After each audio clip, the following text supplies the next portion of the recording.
الحمد لله وكفى والسلام على عباده الذين اصطفى أما بعد. قال الله تعالى في القرآن الكريم: أعوذ بالله من الشيطان الرجيم. بسم الله الرحمن الرحيم. يرفع الله الذين آمنوا منكم والذين أوتوا العلم درجات. صدق الله العظيم. وتعالى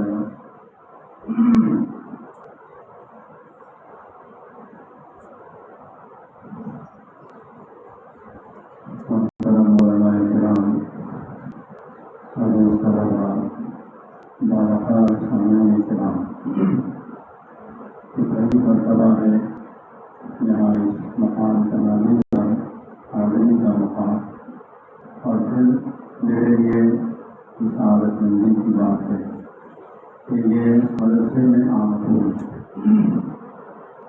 میں آنا، طلبا کو دیکھنا، یہ بڑی عادت مندی ہوتی ہے۔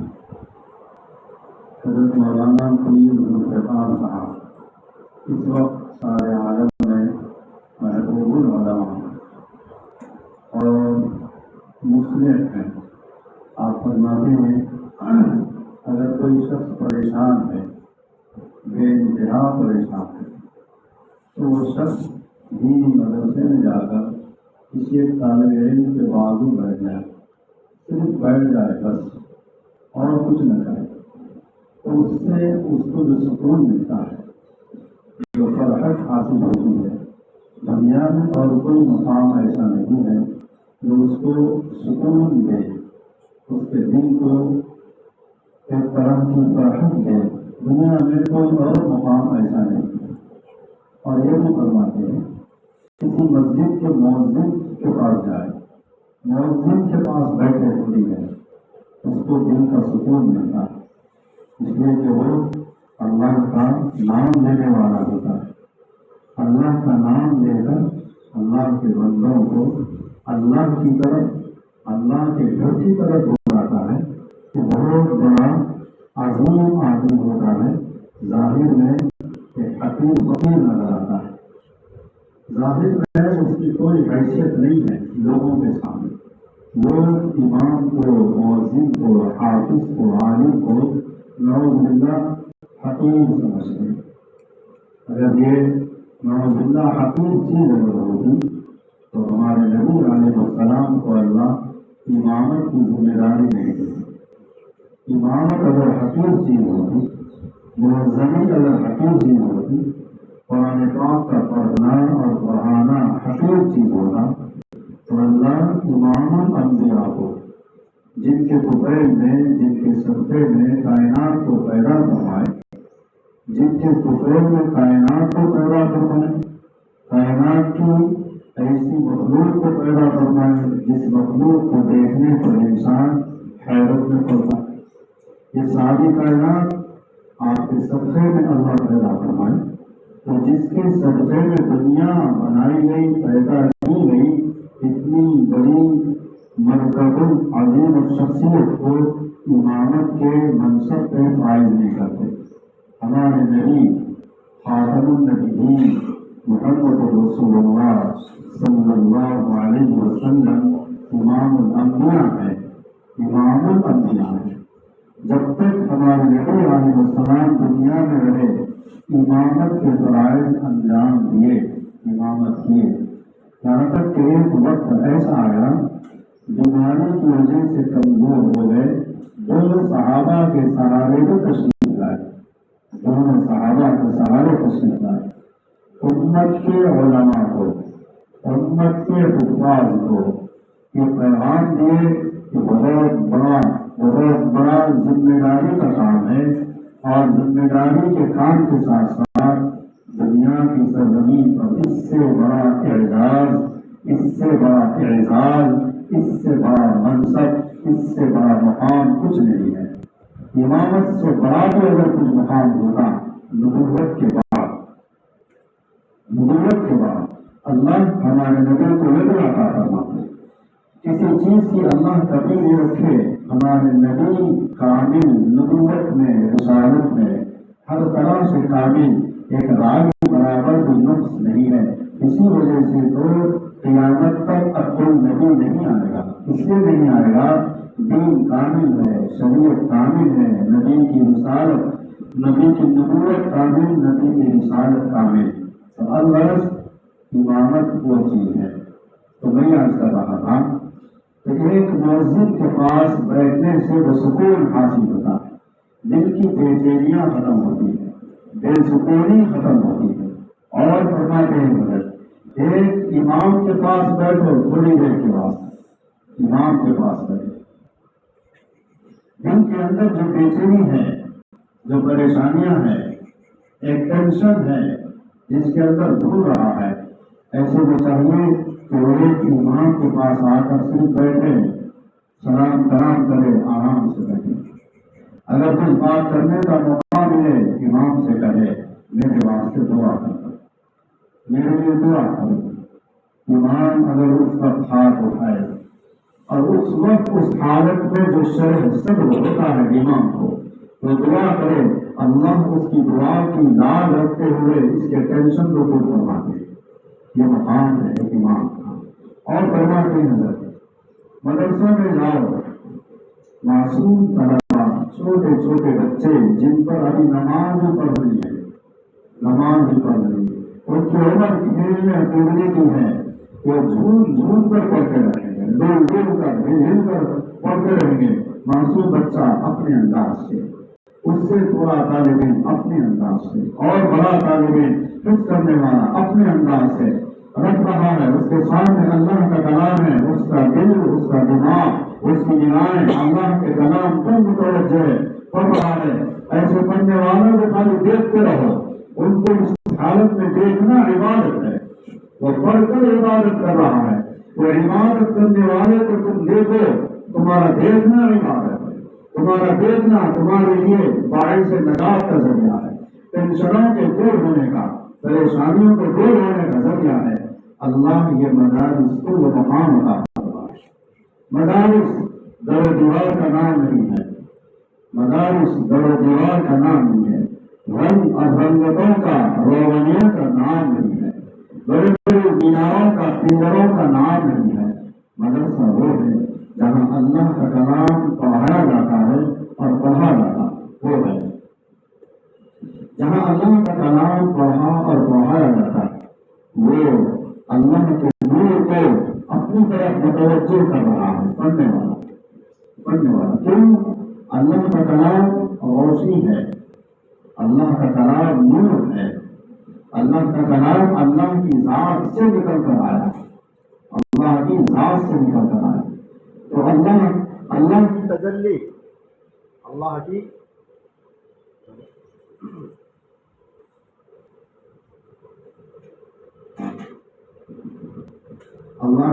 تجلیات کا مظہر قرآن کریم ہے، قرآن کریم ہے۔ جہاں قرآن کریم پڑھا جاتا ہے، جہاں حدیث شریف پڑھی جاتی ہے، وہاں سے ایک نور نکلتا ہے، وہاں سے ایک نور پھوٹتا ہے، عرش تک جاتا ہے۔ حضرت مجدد الفسانی رحمۃ اللہ علیہ فرماتے ہیں، یہ سلسلہ نقشبندی کے بڑے مشائخ میں سے حضرت خواجہ باقی بلّہ رحمۃ اللہ علیہ کے مرید حضرت خواجہ باقی بلّہ رحمۃ اللہ علیہ سلسلہ نقشبندیہ کے امام گزرے، ان کے خلیفہ حضرت مجدد الفسانی رحمۃ اللہ علیہ، یہ پنجاب کے قریب سرہند مقام براس میں آپ کی مزار ہے، سرہند میں آپ کی مزار ہے۔ آپ فرماتے ہیں، الفاظ پر غور کریں، جہاں حدیث پڑھائی جاتی ہے، جہاں حدیث کا درس ہوتا ہے، وہاں سے ایک نور نکلتا ہے، وہاں سے ایک نور پھوٹتا ہے، وہ عرش تک پہنچتا ہے۔ دنیا کی کوئی طاقت نہیں ہے اس نور کو دیکھنے، اس نور کو دیکھ لو، یہ حقیقت ہے۔ کیوں حقیقت ہے؟ اللہ کے نبی کا کلام ہے، حدیث اللہ کے نبی کا کلام ہے، اللہ کے نبی کا کلام ہے، اور وہ بھی اللہ کا کلام ہے حدیث۔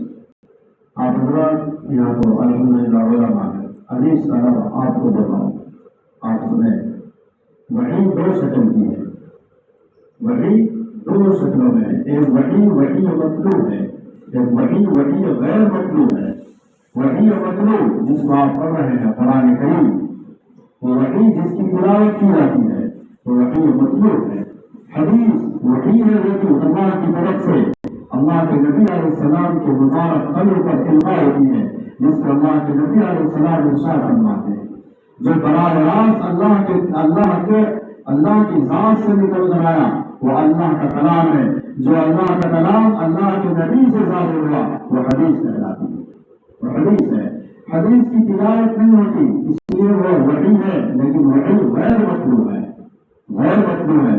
تو جہاں اللہ کا کلام پڑھا جاتا ہے وہاں بھی نور کھلتا ہے، جہاں حدیث پڑھی جاتی ہے وہاں سے بھی نور نکلتا ہے۔ یہ نور آسمان کی بلندیوں کو بھاڑتے ہوئے عرش تک پہنچتا ہے۔ تو ہم ایسی جگہ بیٹھے ہوئے ہیں، ہم ایسی جگہ بیٹھے ہوئے ہیں جہاں سے اللہ کا نور نکلتا ہے، جہاں سے اللہ کا نور اٹھتا ہے۔ تو حضرت طلبا آپ قابل مبارکباد ہے، آپ قابل مبارکباد ہے۔ کیوں ہے؟ آپ ہیں پڑھانے والے تمام اساتذہ دنیا کی سرزمین پر جہاں کہیں بڑے شہروں میں، بڑے ضلعوں میں، چھوٹے چھوٹے دیہاتوں میں، یہاں تک کہ کرائے کے مکانات میں یا جھوپڑیوں میں کسی خستہ حال چھپر کے نیچے اگر قرآن پاک کی تعلیم ہو رہی ہے اور وہاں پر پڑھنے والے موجود ہیں، تو سمجھو خدا کی قسم یہ اللہ کی طرف سے چننا ہے۔ قرآن کریم کے پڑھنے والے، قرآن کریم کے پڑھانے والے، حدیث کے پڑھنے والے، حدیث کے پڑھانے والے اور بالخصوص کلام اللہ کے پڑھنے اور پڑھانے والے یہ اللہ کی طرف سے منتخب ہے۔ یہ میں نہیں کہہ رہا ہوں، قرآن میں اللہ خود فرماتے ہیں، قرآن میں اللہ خود فرماتے ہیں۔ قرآن کریم کی آیت ہے ثم اورثنا الكتاب الذين اصطفينا من عبادنا۔ قرآن کریم کی آیت ہے، اللہ فرماتے ہیں اورثنا ہم وارث بنائے الکتاب کتاب کا، کتاب قرآن کریم، اورثنا الکتاب ہم کتاب کا وارث بنائے۔ کس کو بنائے؟ الذین ان لوگوں کو جن کو استفینا ہم نے چنا، استفینا ہم نے چنا، ہم نے منتخب کیا۔ کہاں سے؟ من عبادنا اپنے بندوں میں سے، ساری دنیا کے بندوں میں سے میں نے جن کو چنا ان کو میں میری کتاب کا وارث بنایا۔ خدا کی قسم یہ حافظ قرآن، یہ عالم دین، پڑھنے اور پڑھانے والے یہ وارثین انبیاء ہیں، وارثین قرآن ہے، وارثین حدیث ہے، وارثین حدیث ہے۔ کیسے بنے وارث؟ اللہ کو منتخب کرنے پر بنے۔ اللہ چن لیا، اللہ فرمائے استفینا میں نے چنا، میں نے چنا کن کو؟ وارثین کتاب کو، وارثین قرآن کو۔ کہاں سے؟ کن میں سے چنے؟ اللہ وہ بھی فرماتے ہیں من عبادنا اپنے ہی بندوں میں سے چنا۔ کائنات میں جتنے بندے ہیں زمین پر ان میں سے میں نے جن کو چنا وہ میری کتاب کا وارث بنا۔ یہ اللہ کی طرف الحمدللہ۔ لہذا ہر طالب علم کو میں ہر جگہ اس بات کی تلقین کر رہا ہوں بڑی محبت سے، اور کرنا چاہیے، اور سننے کے بعد عمل کرو۔ اللہ کی محبت میں ٹوٹ کر، اللہ کی محبت میں غرق ہو کر کرو۔ عزیز طلبہ یہ معصوم نورہار زبانیں، معصوم زبانیں، بات کرنے تک نہیں آتا، بات کو سمجھنے کی صلاحیت نہیں ہے۔ خدا کی قسم اللہ کا کلام پڑھ رہا ہے، اللہ کا کلام پڑھ رہا ہے۔ کسی بات کو سن کر سمجھ کر جواب دینے کی اس کے اندر صلاحیت نہیں، جواب دینے کی طاقت نہیں، اتنی فہم اور اتنی سمجھ نہیں ہے۔ اس کے باوجود اللہ کا کلام اس کی زبان سے جاری ہے، اس کی آنکھ میں بس رہا ہے، اور آنکھ اور زبان کے ذریعے سے اللہ کا کلام اس کے سینے میں داخل ہو رہا ہے۔ اللہ داخل فرما رہے ہیں، یہ ہے اللہ کی قدرت کے کرشمے، اللہ کی قدرت کے کرشمے۔ معصوم بچے، معصوم بچے اللہ کے کلام کو ہاتھ میں لیے پڑھ رہے ہیں، اللہ کا کلام۔ معصوم سبق یاد نہیں ہوتا اور رو رہا ہے، یہ رونا اللہ کو پسند ہے۔ کیوں رو رہا ہے؟ کیوں رو رہا؟ کپڑے میلے ہو گئے اس وجہ سے نہیں ہو، ٹوپی پھٹی ہوئی ہے اس وجہ سے نہیں ہو رہا، پہننے کو چپل نہیں ہے اس وجہ سے نہیں ہو رہا. کیوں رو رہا؟ سبق یاد نہیں ہو رہا، یا آمد کا یاد نہیں ہو رہا، یا قرآن سبق یاد نہیں ہو رہا، اس وجہ سے رو رہا ہے. یہ رونا اللہ کے پاس قبول ہے. تو معصوم جب آنکھ سے آنسو نکالتا ہے اس کے آنسوں کا استقبال فرشتے کرتے ہیں، فرشتے کرتے. ہم اور طالب علم رونے والا یہ سمجھتا ہے آنسو کپڑوں پر گر گئے خشک ہو گئے. سجدے میں دعا کرتا ہے، توقع کرنا چاہیے. عزیز طلبا، عزیز بچوں، اللہ کے کلام کو خوب سے خوب یاد کرنے، اللہ کے سامنے تڑپو، اللہ کے سامنے گر گراؤ، اللہ کے سامنے اپنے سر کو پیش کرو، سجدے میں دعا کرو. اللہ میں آپ کا کلام پڑھنے سیکھنے آیا، آسان فرمائے، آسان فرمائے. اللہ میں آپ کے کلام کو سیکھنے کے واسطے آیا. ماں باپ کو چھوڑا، بھائی بہنوں کو چھوڑا، گھر کو چھوڑا، گھر کے آرام کو چھوڑا، گھر کے مزیدار کھانوں کو چھوڑا، مدرسے میں آیا. اے اللہ محض آپ کا کلام سیکھنے آیا، آپ کے کلام کو یاد کرنے آیا. سجدے میں بولو اللہ سے، سجدے میں یہ بولنا اللہ سے باتیں کرنا ہے، اللہ سے باتیں کرنا. یہ حاصل کرو، یہ حاصل کرو، اس کو کرو. خاص طور پر جمعہ کی شب، جمعہ کی شب، جمعرات آتے ہی ہمارے دلوں میں خوشی آ جاتی ہے. خوشی کیوں؟ دوسرے دن جمعہ ہے، دوسرے دن جمعہ ہے. ایک راحت محسوس ہوتی ہے دلوں کے اندر. کل جمعہ سب کے اندر، ہم بھی پڑھے، ہمارے دل میں بھی ہو جاتا ہے. جمعہ آج جمعرات آتے خوش ہوتے تھے، جمعرات جمعرات جمعرات. الحمدللہ باعث سکون ہے وہ دن، لیکن یاد رکھو بہت باعث برکت بھی ہے. جمعہ کی شب، جمعہ کی شب میں سونے سے پہلے عشاء کی نماز کے کھانا، یا عشاء سے پہلے کھانا ہو گیا، عشاء کے بعد 2 رکعت نماز پڑھو، صلاۃ الشکر کرو، اللہ کا شکر ادا کرنے پڑھو. اس میں خوب رو، اس میں خوب رو دعا میں. اگر کوئی یہ ارادہ کر لے آج میں نماز پڑھوں گا اللہ کے واسطے، اسی وقت سے اس کا دل نرم ہو جاتا ہے، اس کی آنکھیں نرم ہو جاتی ہیں. رو نہیں آتا جو وقت کا انتظار کرتا ہے. وقت آ گیا عشاء کے بعد کا، عشاء کی نماز کے بعد پھر رجوع کر لو، اور رونا آتا ہے. محسوس کر کے دیکھ لو، آزما کے دیکھ لو، آزما کے دیکھ لو. اللہ کے گھر میں آؤ، اللہ کے گھر میں آؤ، جہاں مقام جانا، 2 رکعت نفل نماز کرو، لائٹیں بند کر لو، اندھیرے میں پڑھو، گر لاؤ اللہ کے سامنے، اپنے دل کو، اپنے آپ کو اللہ کے سامنے پیش کرو. اللہ یہ آپ کا کلام ہے، آپ کے کرم سے ہی ہمارے دل میں آئے گا، ہماری محنتوں سے نہیں آئے گا. ہماری محنتیں ظاہری ایک ذریعہ ہے، ورنہ حقیقت یہ ہے آپ ہم کو چن لیے تو کلام پاک کو ہمارے دل میں محفوظ فرما دیجیے. انتظار کرو اللہ سے. لوگ دنیا مانگتے ہیں اللہ سے، لوگ نوکریاں مانگتے ہیں اللہ سے، لوگ تجارت میں ترقی مانگتے ہیں اللہ سے، لوگ ذاتی گھر ہے، ذاتی گھر میں اور ترقی مانگتے ہیں اللہ سے. کوئی اولاد کو اللہ سے مانگ رہا ہے، کوئی اپنی ہر حاجت کو اللہ سے مانگ رہا ہے. یہاں ہم اللہ سے اللہ کا کلام مانگے، اللہ کا کلام مانگے. اے اللہ میں اس قابل نہیں ہوں، میں کمزور ہوں، میری ماں کمزور، میرا باپ کمزور، میں بھی کمزور، لیکن یہ آپ کا عظیم کلام سیکھنے کے واسطے، یاد کرنے کے واسطے میں آپ کے اس مسجد میں، اس مدرسے میں آیا، آپ کے بلانے سے آیا. اے اللہ آپ بلائے، مجھے عطا فرمائے. ہر طالب علم چھوٹا معصوم ہے، معصوم بھی دعا کرے، بڑے طالب علم ہے وہ بھی دعا کرے، سب دعا کریں، سب دعا کریں اللہ سے. مدرسے میں یہ سیکھیں، جیسا قرآن پڑھنا سیکھیں، یاد کرتے ہیں، حافظ بنتے ہیں، ساتھ میں یہ بھی سیکھیں اللہ سے مانگنا سیکھیں، اپنے تعلق کو اللہ سے جوڑنا سیکھیں. ابھی سے طالب علم کے زمانے سے یہ مت سمجھو میں حافظ بنوں، بڑے ہونے کے بعد میں سنت پڑھوں گا، نماز پڑھوں گا، اللہ کے سامنے رو گا، ہاتھ پھیلاؤں گا، وہ بڑے ہونے بعد کروں گا. نہیں ہوگا ایسا، ابھی سے کرنا پڑتا. جو آپ ابھی سے جو اچھی عادت ڈالیں گا، اس کی اچھی عادت کو اللہ پختہ بنائیں گے، مضبوط بنائیں گے، اس پر ثابت قدمی عطا فرمائیں گے. اور جو بندہ دعا کرتے رہتا ہے، جو طالب علم، اس کے دعا کی صفت میں اور بہتری آئے گی، اور وہ اللہ کے سامنے پوری ندامت کے ساتھ اور اللہ کی محبت میں اور دعا کرے گا، اور دعا کرے گا. تو عزیز طلبا قابل مبارکباد ہیں وہ تمام طلبا جو دینی مدارس میں نورانی قاعدے سے لے کر بخاری شریف تک، نورانی قاعدے سے لے کے کلام پاک کے حفظ کرنے تک جتنے طلبا مدرسے میں ہیں یہ اللہ کی طرف سے چنندہ ہے، چنندہ ہے، منتخب ہے پوری دنیا میں۔ ہماری عزت نہیں سمجھے، قرآن کریم پڑھنے والا خود اپنی عزت اپنی عظمت نہیں سمجھنا۔ کون ہے قرآن کریم پڑھنے والا؟ اللہ کا کلام پڑھنے والا وہ طالب علم اپنی حقیقت کو سمجھے۔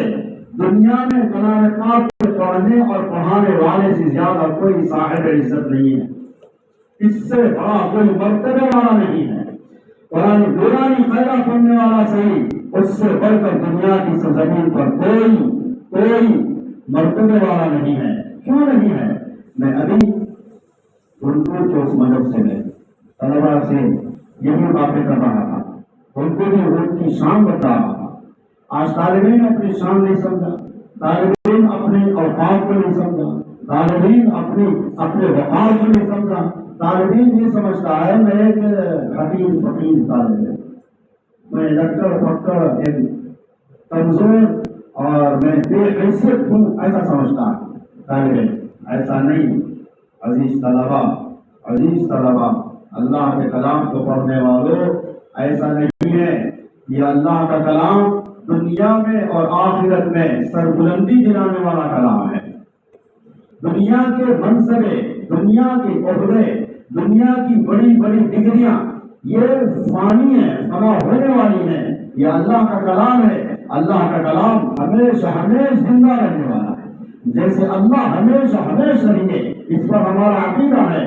اللہ ہمیشہ سے ہے، ہمیشہ رہیں گے۔ وہ ہمیشہ سے کب سے ہے اس کا علم کسی کو نہیں ہے، اس کا علم کسی کو۔ اللہ ابتدا سے، وہ ابتدا کی ابتدا کیا ہے، وہ ابتدا کی ابتدا کیا ہے کسی کو نہیں معلوم۔ اللہ ہمیشہ سے، وہ ہمیشہ کب سے ہے، وہ ہمیشہ کب سے شروع ہوا، اس کا بھی علم کسی کو نہیں ہے۔ لہذا ہمارا عقیدہ یہی ہے، اللہ ہمیشہ سے ہے، ہمیشہ رہیں گے، اور اللہ کا کلام ہمیشہ سے ہے اور ہمیشہ رہے گا۔ تو نتیجہ کیا؟ یہ اللہ کا کلام ہے۔ اللہ کے کلام کو پڑھنے والا پڑھانے والا بے عزت نہیں ہے، وہ باوقار ہے، باعزت ہے۔ اور یہ ہم طلبا یہ سمجھتے ہیں ہماری کوئی حیثیت نہیں، ہم کیا پڑھ رہے تھے، ہم قرآن شریف پڑھ رہے ہیں۔ اگر قرآن شریف پڑھنے والا بھی اگر ایسی بات کرا بے حیثیتی کی، سمجھو ان اللہ کے کلام کی ناقدری کر رہا، اللہ کے کلام کی ناقدری کر رہا۔ یہ کیوں ہوتا؟ ناواقفیت کی وجہ سے ہوتا، اس کو نہیں معلوم کیا پڑھ رہا، اس کا احساس دلائے طلبا میں احساس دلائے، تعلیم سے یوں کہ تم یہ اللہ کا کلام پڑھ رہے ہو، یہ اللہ کا کلام تم کو اس فرش سے عرش تک اٹھانے والا ہے۔ اللہ کا کلام عرش سے آیا اور تم عرش پر پڑھ رہے ہو، اور تم کو یہ کلام اس فرش سے عرش تک لے جائے گا، فرش سے عرش تک لے جائے گا۔ اور میں آگے طلبا کو ابھی عرض کیا ہوں، اللہ کا کلام دنیا میں آیا، کون لے کر آئے دنیا میں؟ کون لے کر آئے؟ جبرائیل علیہ السلام، ماشاء اللہ، اللہ جزا خیر عطا فرمائے۔ کون لائے؟ جبرائیل لائے۔ اب میں آپ سے یہ پوچھتا ہوں، جبرائیل اکیلے آئے؟ جبرائیل اللہ کے کلام کو لے کر اکیلے آئے؟ کون لائے کلام کو؟ جبرائیل لائے۔ سنو اب آگے کا میں سنا، اور یہ تو معلوم ہے الحمدللہ جبرائیل آئے، جبرائیل لے کر آئے۔ اللہ اور نبیوں کے درمیان میں جبرائیل واسطہ، اتنی بڑی مرتبے والا فرشتہ، وہ فرشتہ سید الملائک ہے، تمام فرشتوں کا سردار، اور تمام فرشتوں کا سردار تمام کلاموں کے سردار کو لے کر آ رہا، اور تمام کلاموں کے سردار کو لے کر کس کے پاس آ رہا؟ تمام نبیوں کے سردار کے پاس آ رہا۔ سردار کا کلام سردار لا رہا، سردار کے واسطے لا رہا، سردار کی خدمت میں آ رہا۔ اور سنو، اکیلا جبرائیل نہیں آیا، اللہ اپنے کلام کو صرف جبرائیل کے ذریعے سے نہیں بھیجے۔ جبرائیل کے پاس تو اللہ کی امانت کلام ہے، لیکن جبرائیل آتے وقت میں آسمان کی بلندیوں سے جہاں سے بھی اللہ اس کو بھیجے، قاب قوسین سے بھیجے ہو، لوح محفوظ کے پاس سے بھیجے ہو، سدرۃ المنتہا سے بھیجے ہو، عرش اعظم کے پاس سے بھیجے ہو، فرشتہ اکیلا جبرائیل کلام پاک کو لے کر نہیں آیا۔ اللہ کے نبی علیہ السلام فرماتے ہیں جبرائیل کے ساتھ لاکھوں فرشتے آئے۔ جب ایک آیت جبرائیل لاتا، ایک آیت کے ساتھ لاکھوں فرشتے جبرائیل کے اطراف میں۔ پہلا ہے شیطان داخل نہ ہو جائے، شیطان جبرائیل کے قریب نہ آئے، اللہ کے کلام میں کوئی خلل پیدا نہ کرے، اللہ کی امانت جبرائیل لا رہے ہیں۔ اطراف میں دائیں طرف، بائیں طرف، آگے پیچھے، چاروں طرف فرشتوں کا جھنڈ ہے، فرشتوں کا ہجوم ہے، فرشتوں کے ہجوم میں اتر رہا ہے جبرائیل، اور فرشتے بھی اتر رہے ہیں، دور دور تک پہرا ہے، شیطان کی رسائی نہ ہو، شیطان کی نگاہ تک نہ پڑے، یہ اللہ کا کلام بالکل محفوظ طریقے سے دنیا میں آئے، میرے نبی کے قلب پر نازل ہو جائے۔ اللہ اتنا اہتمام کیے ہیں۔ عزیز دوستو، عزیز طلبہ، ہم وہ کلام پڑھ رہے ہیں جو حفاظت سے آیا۔ فرشتے نورانی مخلوق ہے، فرشتے نورانی مخلوق ہے، ان کے نور سے ساری دنیا جگمگاتی ہے، ان کے نور سے۔ ایک واقعہ سنو، فرشتوں کا نور کیسے ہوتا ہے۔ سعد بن معاذ رضی اللہ تعالیٰ عنہ بڑے جلیل و قدر صحابہ میں ممتاز صحابی، اللہ کے نبی علیہ السلام کے نور نظر صحابی۔ آپ کا جب انتقال ہوا آسمان رویا ہے۔ حضرت سعد بن معاذ رضی اللہ تعالیٰ عنہ کے انتقال پر آسمان رویا ہے، اور اللہ آسمان سے لاکھوں بے حساب تعداد میں فرشتوں کو نازل فرمائے۔ سعد بن معاذ رضی اللہ تعالیٰ عنہ کے انتقال پر اللہ کے نبی علیہ السلام کو اطلاع ہوئی، یا رسول اللہ سعد بن معاذ کا انتقال ہوا۔ بس اتنا سننا تھا، اللہ کے نبی بڑی تیزی سے اپنی جگہ سے اٹھے اور تیز چلے، اتنا تیز چلے آپ کے کندھے مبارک پر جو آپ کی کمری تھی وہ نیچے گر کے وہ گھسیٹنے لگی، صحابہ اٹھائے کندھے مبارک پر ڈالے۔ اللہ کے نبی وہ حجرے میں گئے جس حجرے میں سعد بن معاذ رضی اللہ تعالیٰ عنہ کی میت رکھی ہوئی ہے، اس کمرے میں اللہ کے نبی پنجوں کے بل تھے، پورا اپنا مبارک قدم زمین پر نہیں رکھ سکے، پنجوں کے بل تھے، اور آپ کا غسل ہوا، تجہیز ہوئی، تقسیم کے واسطے لائے اور تقسیم ہو گئی۔ اللہ کے نبی علیہ السلام فرمائے ان کے واسطے دعا کرو، دعا ہو گئی۔ جب واپس ہوئے صحابہ دریافت فرمائے، یا رسول اللہ ہم ایک عجیب بات دیکھے ہیں آپ کے اندر، آپ پنجوں کے بل تھے، پورا اپنا مبارک قدم جما کر نہیں رکھے اس حجرے میں۔ اللہ کے نبی علیہ السلام فرمائے آج اللہ سعد بن معاذ کے، اور اچھا صحابہ یہ بھی فرمائے یا رسول اللہ آج روز کی روشنی سے زیادہ اور روشنی محسوس ہو رہی ہے، سورج تو وہی ہے جو روز نکلتا ہے، لیکن آج کی روشنی روز کے روشنی کے مقابلے میں بہت زیادہ ہے، ہر طرف سے روشنی چھپ رہی ہے، ہمارے آنکھوں میں ٹھنڈک محسوس ہو رہی ہے، اور سورج کی روشنی سے چبن محسوس ہوتی ہے، لیکن آج روشنی زیادہ بھی ہے، آج دن بہت نورانی ہے، لیکن آنکھوں کو ٹھنڈک پہنچ رہی ہے۔ اور یا رسول اللہ آپ پنجوں کے بل تھے، پورا قدم مبارک زمین پر جمع کرنے لگے، اس کی وجہ کیا ہے؟ اللہ کے نبی علیہ السلام فرمائے آج روشنی میں اضافہ ہوا ہے دنیا کی سرزمین پر، بالخصوص اس مدینے کی سرزمین پر۔ آج سعد بن معاذ کے انتقال پر اللہ آسمان سے لاکھوں بے حساب تعداد میں فرشتوں کو نازل فرمائے، ان کی نورانیت سے دنیا جگمگا رہی ہے، ان کے نور سے دنیا جگمگا رہی ہے، اور میں پنجے کے بل تھا، پورا قدم جما کر نہیں رکھا، وجہ یہ تھی اس کمرے کے اندر فرشتوں کی اتنی تعداد تھی میں اپنا پورا قدم بھی نہیں رکھ سکا۔ یہ ایسے میں یہ قیاس کرنا چاہتا ہوں، جب کلام پاک آ رہا تھا، کلام پاک خود نور ہے، کلام پاک کی روشنی کے سامنے سورج کی روشنی کوئی روشنی نہیں، چاند ستاروں کی روشنی کوئی روشنی نہیں، خود کلام پاک ایک روشنی ہے، اور کلام پاک کے ساتھ فرشتے آ رہے، وہ فرشتے کو روشنی ہے، اور پھر سید الملائک آ رہا ہے جبرائیل، اس کی روشنی اور فرشتوں سے زیادہ ہے۔ اتنی روشنیوں میں اتنی رحمتوں، برکتوں، تجلیات، کرامتوں کے ساتھ یہ قرآن آیا۔ عزیز طلبا، یہ قرآن وہی روشنی کے ساتھ سینوں میں آ رہا ہے. یہ ہے عظمت حافظ قرآن کی، یہ شان حافظ قرآن کی. خدا کی قسم اگر کوئی کسی طالب علم کو حقیر نگاہ سے اگر دیکھتا ہے، اس کو اپنے سنگین گناہ کبیرہ پر 1 سال دعا کرنا پڑتا ہوگا. اگر کوئی کسی طالب علم کو حقیر نگاہ سے اگر دیکھے، ایک مرتبہ بھی زندگی بھر اس کے واسطے دعا کرتے رہے، تب جا کر ممکن ہے اس کی تلافی ہو سکتی ہے. طالب علم ہے معمولی بات نہیں. طالب علم وارث نبی ہے، طالب علم وارث قرآن ہے. اللہ فرما رہے ہیں میرے قرآن کا حقدار، میرے قرآن کا وارث. وارث کس کو کہتے ہیں؟ حقدار کو کہتے ہیں. حقدار کس کو کہتے ہیں؟ باپ کے مرنے پر اگر اس کی چھوٹی ہوئی پونجی کا مالک بنے گا، حقدار بنے گا تو کون بنے گا؟ بیٹا بنے گا، دوسرا کوئی نہیں بن سکتا. اب یاد رکھو کتنا بڑا مقام ایک طالب علم کا ہے. قرآن کریم کا حقدار ہے، وہ قرآن کریم کا وارث ہے، قرآن کریم کا وارث ہے. یہ اللہ فرما رہے ہیں. الحمدللہ اللہ فرما رہے ہیں ثم اورثنا. اور اللہ کے کلام کے الفاظ دیکھو، اورثنا اورثنا. علماء کرام موجود ہیں، جمع کا صیغہ اورثنا، جبکہ اللہ واحد ہے. اللہ واحد اپنی ذات کی طرف جمع کا صیغہ استعمال فرمائے. اورثنا ہم وارث بنائے، ہم وارث بنائے. یہ ترجمہ لفظ کے اعتبار سے، لفظ کے اعتبار سے یہ ترجمہ بھی کرے تو آپ واحد ہی مراد ہے. ترجمہ جمع کا، صیغہ جمع کا، ورنہ ذات ایک ہی ہے، اللہ ایک ہی ہے، اللہ ایک ہی ہے. ثم اورثنا ہم وارث بنائے، ہم وارث بنائے. اللہ فرمائے ہم بولے تو سب آگے سب، لیکن اللہ ایک ہی ہے. اللہ فرماتے میں وارث بنایا، ہم وارث بنائے. اللہ کیوں فرمائے؟ جمع کا صیغہ کیوں لائے؟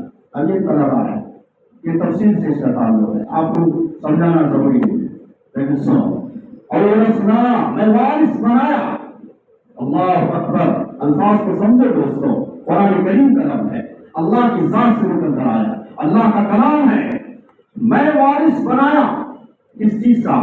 دنیا کا، دنیا کے منصبوں کا، دنیا کے عہدوں کا، دنیا کے ڈگریوں کا نہیں. یہ سب طلباء کے قدموں کے نیچے، طلباء کے قدموں کے نیچے ڈگریاں، ڈگریوں کی حیثیت نہیں. طلباء کے پیروں کے نیچے تو فرشتوں کے پر ہے. اللہ، فرشتوں کے پر ہے. اللہ فرمائے میں حقدار بنایا کس کا؟ کتاب کا. کتاب کیا؟ قرآن کریم. قرآن کریم اس سے ہٹ کر اس کا کوئی دوسرا ترجمہ نہیں، اور قرآن کریم سے ہٹ کر کوئی دوسری کتاب یہاں مراد نہیں. آسمانی کتابوں میں اللہ کا کلام مراد. اور رسول کتابہ میں وارث بنایا کتاب کا. الذین ان لوگوں کو استفینا جن کو میں نے چنا، جن کو میں نے چنا. اللہ چنے، یہ سب چنندہ ہے. یہ غریب ماں کا بیٹا ہے، چنندہ ہے. غریب ماں کا بیٹا اللہ کے پاس چن لیا گیا. اللہ اکبر. غریب ماں کا بیٹا ہے، سائیکل کا پنچر بنانے والا، رکشہ چلانے والا، محنت مزدوری کرنے والا، جس کا بیٹا آج آسمان کا تارا بنا رہا ہے فرشتوں کے واسطے، فرشتوں کے لیے آسمان کا تارا ہے. اللہ اکبر. سن لیے گئے، سن لیے گئے. جب ہم سن لیے گئے تو ہماری ذمہ داری یہ ہے ہم اس کی قدر بھی کریں. جو تعلیم میں آیا یوں سمجھ لے الحمدللہ میرے کو اللہ چن لیے. یہ بولو فخر سے، فخر سے بولو، بار بار ایک دوسرے کو بولو اللہ تیرے کو بھی چن لیے، اللہ میرے کو بھی چن لیے.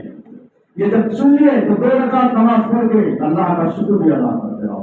استقامت کے واسطے، پڑھائی کے واسطے استقامت، پڑھنے کے بعد اس کو پھیلانے کے واسطے استقامت. اللہ فرماتے ہیں حقدار. تم بول سکتے ہیں حافظ قرآن میں حقدار ہوں اللہ کے کلام کا. الحمدللہ میں حقدار ہوں، میں وارث ہوں اللہ کے کلام کا. پڑھانے والا پڑھنے والا دونوں ہو سکتے. میں حقدار ہوں اللہ کے کلام کا. ارے دنیا کو ٹھوکر فرماؤ، دنیا کو ٹھوکر فرماؤ. یہ دنیا ایک گندے خطرے سے زیادہ اس کی حیثیت نہیں. دنیا کی یہ اللہ کا کلام دنیا میں آخرت میں سربلندی دلانے والا، سربلندی دلانے والا. قبر میں کوئی ڈگری آنے والی نہیں. خدا کی قسم کلام ہے، اللہ کا کلام ہے. وہ حقدار ہے. وہ حقدار کی چیز دنیا میں بھی اس کے ساتھ، آخرت میں بھی اس کے ساتھ، قبر میں اس کے ساتھ. اور ایک بات یاد رکھو، اس بات کو سنا کر بات ختم کرتا ہوں.